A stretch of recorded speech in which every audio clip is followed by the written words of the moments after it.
Tardies have been the talk of the town for the last few weeks, and for good reason.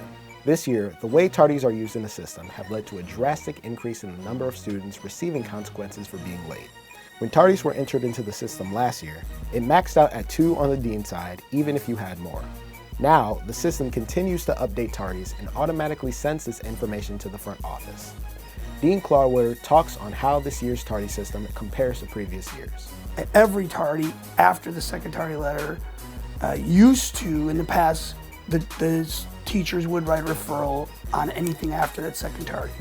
Now it is in that same computer program, and the deans are coming to the students to assign those consequences. The consequences are they're not different than they were in the past because we are doing it. Like I said, it's an automated system, so then we're coming with the 1 hour, the 3 hour, or the 5 hour Saturday based on the number of tardies that were accrued by the student. Since the new system has been more sensitive to tardies, detentions for students have begun to pile up at an extreme rate, nearly quadrupling the amount from previous years. Clawwater mentions that the situation has gotten to the point where even he is struggling to find enough staff members to cover the detentions. We're trying to find more personnel with reference to covering our detention. I used to only have 1 detention room, now I have 2. And I have to make sure I have a large enough venue on Saturdays to fit at least 70 people right now. The system was not only meant to hold students accountable, but also meant to streamline the process for teachers.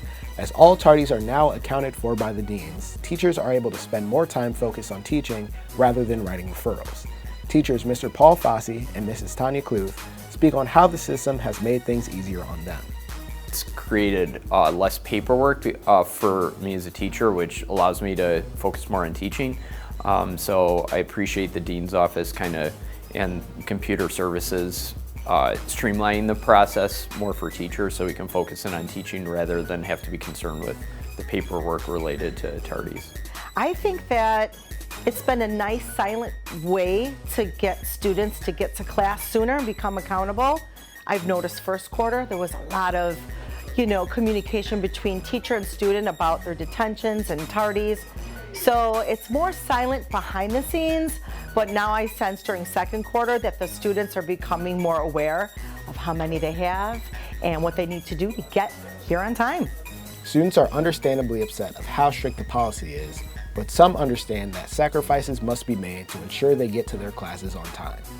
Talia Keith explains how she's had to give up certain things in order to avoid tardiness. Well, I feel like everything plays a part in each individual tardy situation because me personally, I find a way to get to class, but that's because I don't get the opportunity to talk to people in the hallway or I don't stop and talk to my friends. It really does limit what you can do and what you're willing to do because if you don't want to be late for somebody, you're not going to talk to them. I just think that this school has so many things and fun things to do. And all the things to look at between the paths, we just have to start moving our feet faster. And that's the bottom line. Less talking, more walking. At the end of the day, tardies are what they are. But understanding students are upset about the time in between classes, we decided to test out and see if the complaining about the time is warranted or unnecessary. Let's see what happened. Reporting for VTV, I'm Nate Locker.